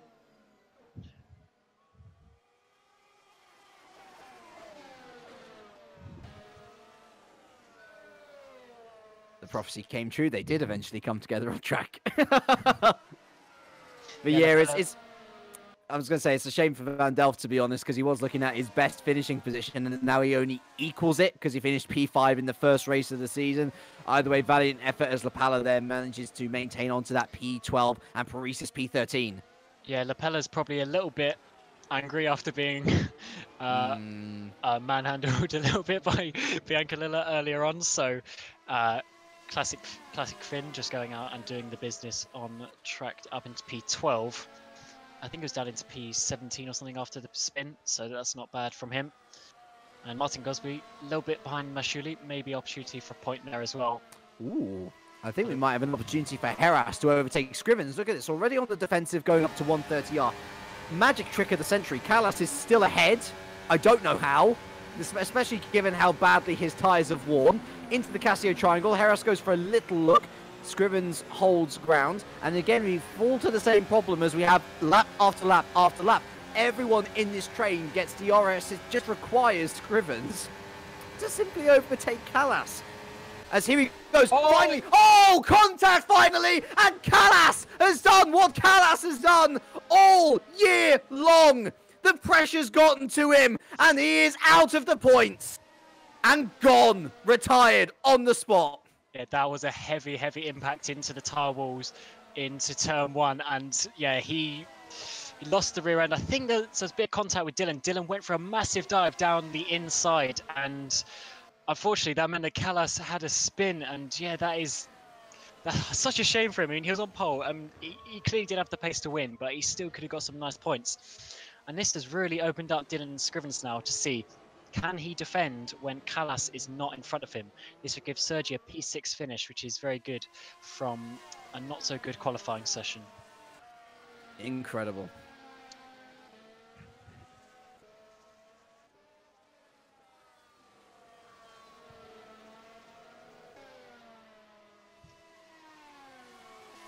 Do we feel like it was a 50-50? I mean, I saw Sander making the last move out of those two. It's. I mean, I haven't seen a replay yet, but it's hard to say really. Those moves you really have to look multiple times to get a proper angle sometimes. And actually, Sergi Heras now, Dylan Scrivens hasn't got the RS this time. Sergi is getting the slipstream. He's going to have to go round the outside. Can he make this work? He's got a tiny bit of a lead, but not quite the best line. Although he's going to try it on the outside of turn 2. Yeah, but he's going to lose out there with the door closing, and Dylan Scrivens leads for another lap. In fact, we're on the last lap of this race suddenly, and Michele D'Alessandro is still leading from Danny Kiss. It has absolutely flown by. What an entertaining Grand Prix from start to finish. But we are nearing its conclusion, and we're also nearing the conclusion of the fabled Drivers' Championship in the World Championship here at Formula Sim Racing. He has fought tooth and nail all year, and he has just had one of those seasons which comes once in a lifetime. He has not finished outside of the top 4 once this season. He's not finished outside the top 2 more than twice this season. Round the final corner he comes. Michele D'Alessandro is your 2018 World Championship Drivers' Champion. He's followed home by Danny Kish, who takes home a second podium for NetRex in 2 races. Mohammed Patel will come home a valiant, a battling, a brilliant P3 from the back of the pack. Burlak in close pursuit, P4. Van Delft in 5th as there is more contact further back, and it looks like Scrivens has run out of fuel. Oh. Unbelievable. After all of that, he's run out of fuel. Sergei Haras, P6. Robin Panzar picking up P7. Mashuli picks up P8, and flag to flag SimRacing will be thanking their lucky stars. They've gotten away with 2-point scores right at the death there. Parisis 11th, Zapala 12th. Scrivens does finish 13th eventually after entering the pit lane. Van Egmond, Gaia, Major, Birakov, Araneda, and Becker will be your other finishers, your retirements from this race. Of course, Deval, Kraus early on, then Simoncic after that contact with Scrivens. Oh boy, he will be even more angry seeing that he ran out of fuel. Bianca Lilla, and of course Sander Callas in true Sander Callas fashion there at the end. But there we have it, lads. Our new drivers' champion is Michele D'Alessandro. And what a year he has had. As you said, it's one of those seasons that comes so rarely, but he has done it this season. He's barely made a mistake. In fact, as I said earlier, the only mistake I think he's made is in Spa, where he got a drive-through penalty for speeding in the pit lane. But yeah, what a season he has had, and it's really hard to sum up because he was just dominant. There's no other way to say that. In most races this year, he had the win in his grasp, in some way or another. I forgot to mention, that's actually Kish's first podium of the season, of course. Full stop. And for Patel, he becomes the leader of podiums. That was his 5th of the season. What a great Grand Prix in general, but for Musto especially, considering their prospects at the start, I think it's beyond even their wildest dreams that they come out of it with a 3rd and 4th. Well, yeah. How?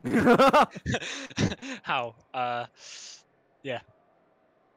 There's no other way to say that. That was such a brilliant race, and I have to say the grid was so mixed up, and it brought this awesome race. 53 laps. We were racing pretty much every single lap. Overtakes left, right, and center. So much action, and hopefully we can get Michele in for an interview to get his reaction to being the Formula Sim Racing Drivers World Champion for 2018. And sad day for Simoncic.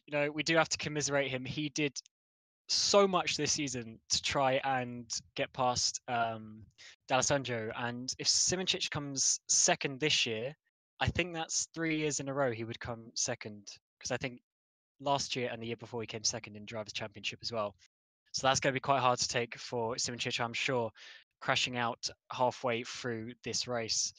So yeah, is what it is, but Michele, flawless season. Always the bridesmaid, but never the bride herself.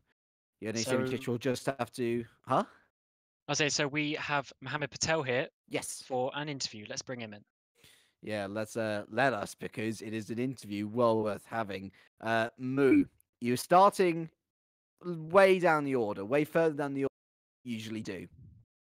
I've got to ask initially, what was your goal for this race? What did you think was possible? Top 5. I honestly thought, really? knowing that basically mediums in the first stint are always going to be better. So I knew, let's say if it was a time trial race against Mick, I would have won today, hands down, easily, because the primes in the first stint just thrash everything else. The same thing that happened with Mick in Canada when he started 11th and I started 10th. And I noticed that when Callas's pace was a bit poor in the first stint, that we were quite close to them, and I was like, Felix, 9 seconds, it could be done, it might be done, it's really on the edge, depending on how well I get through the traffic. And fortunately enough, other than, let's say, I think I had a bit of trouble overtaking Jim in the chicane, one of the Pescaras and Pansa, where we nearly DNF'd. Other than that, it was relatively easy. Boost 2, mix heaven down the pit straight, and I got everyone done like that. And then last, and honestly, Felix's pace was really good. I thought I would catch him fuel safe for like 2 laps and then pull away. But it came to the last lap, so I caught him and only waited 1 lap because I didn't have time to faff around. But yeah, it's really good for me and Petter. We were unfortunate at the start because both of us got damaged. I don't know, some people didn't move off the line. So I was a bit like, shit, Simončić is fast and he's in front and he's broken the gap to us, but then he made a mistake, and I think unfortunately he had some racing incident with Dylan. But yeah, we did well as a team to make up for the last couple of races that I failed.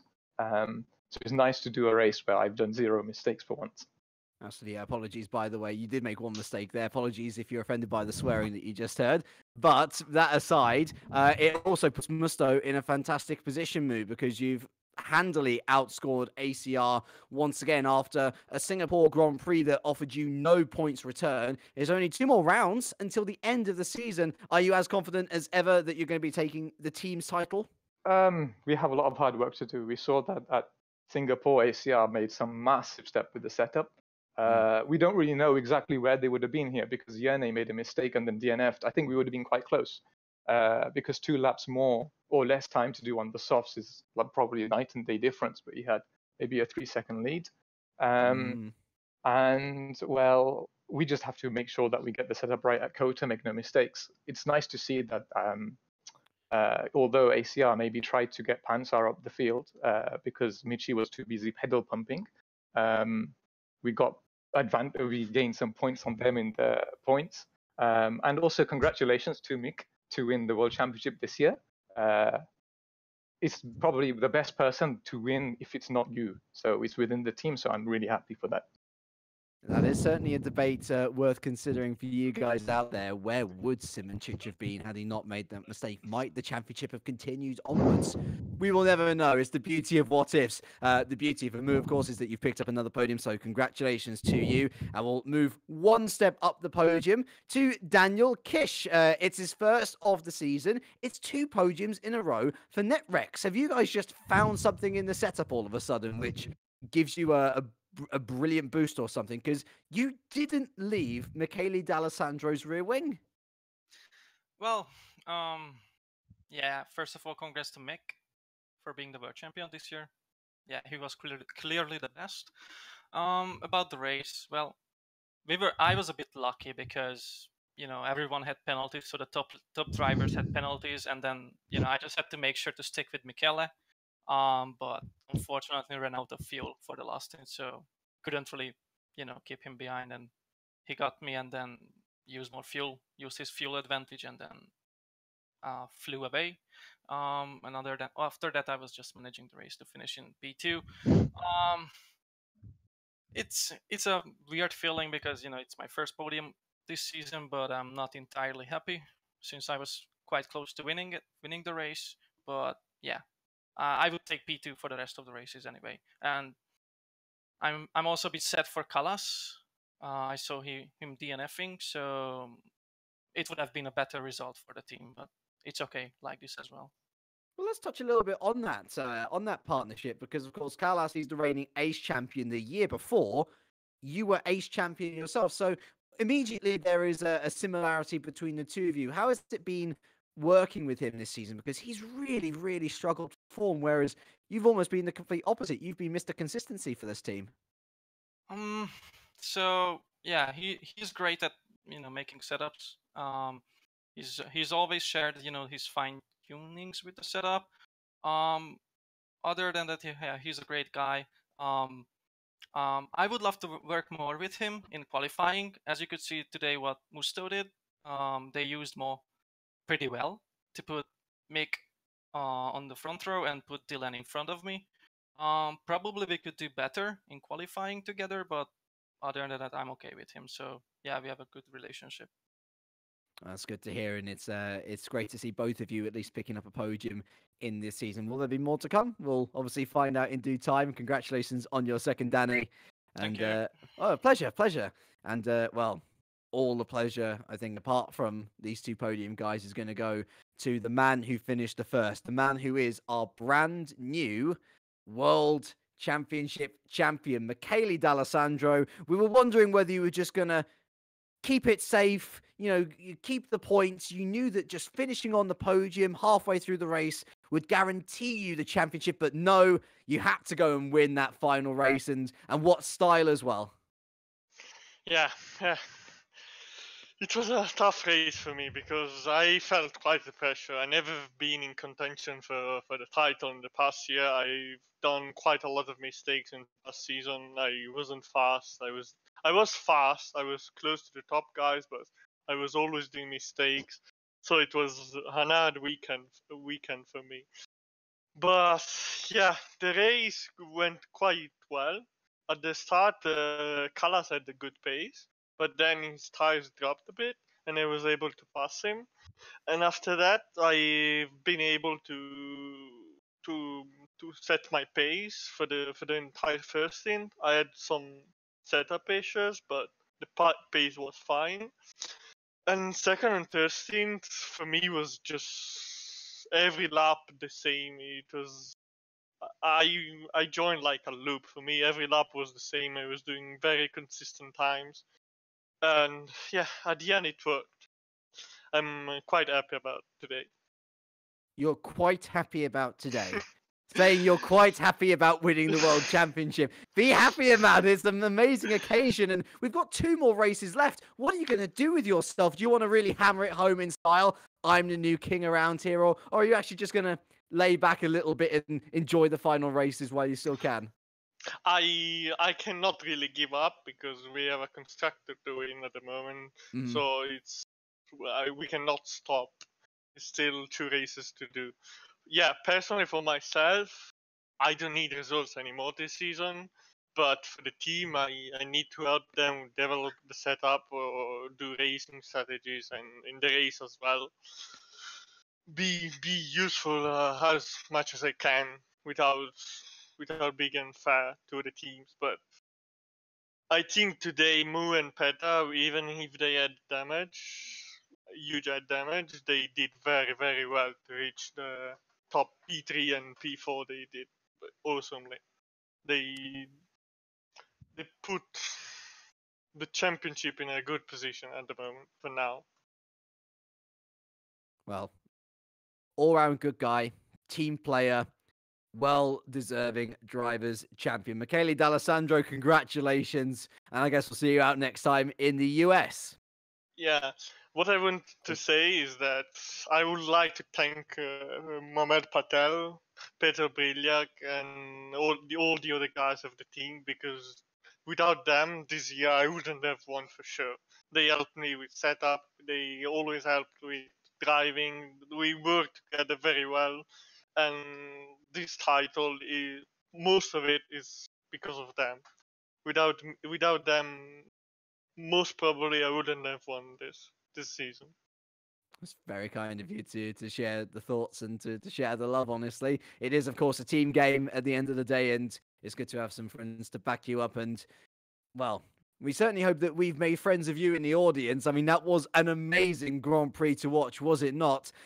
Unfortunately, there's only 2 left in the season, and the first of those comes on the 23rd of September when we head to the Circuit of the Americas in Austin, Texas. It's the United States Grand Prix, and guys, I'm not actually going to be there for that one. I'm off doing something else, but hopefully you guys will have fun. It's a great circuit. Yeah, that is an awesome circuit. The last few years, there's been some really good races there. Like those S sections and the massive long back straights, really good for some nice battles, and I'm sure we'll see another good race there. And then, Peter, on to our final round. One to mark in your calendars as well, the 7th of October, the Brazilian Grand Prix. We've got plenty of great circuits here at Formula Sim Racing, and it seems right to finish in the home of one of the greatest Formula 1 champions of all time. Yeah, definitely. And last year in Brazil, in Championship, we've seen by far the best race of the season. So with this year's cars, where following and passing is even easier, I would bet we would see a hell of a race. A reminder to, if you're not already subscribed to the Formula Sim Racing YouTube channel, where we have a whole back catalogue of broadcasts going years and years back now to enjoy for your viewing pleasure. Of course, there is 2 weeks in between now and the 23rd of September, so Line some up, enjoy yourself, maybe download some onto your phone. I've got no idea. Watch them on the tube. Believe me, it helps pass the time a lot quicker than just waiting around and listening to music. In the meantime, though, it is time for us to say goodbye. A massive thank you to cameraman and eyes and ears extraordinaire Peter Schultz. A massive thank you to my co-commentator Cameron Rodger. I've been James Kirk, and from all of us here, it is a very warm goodbye.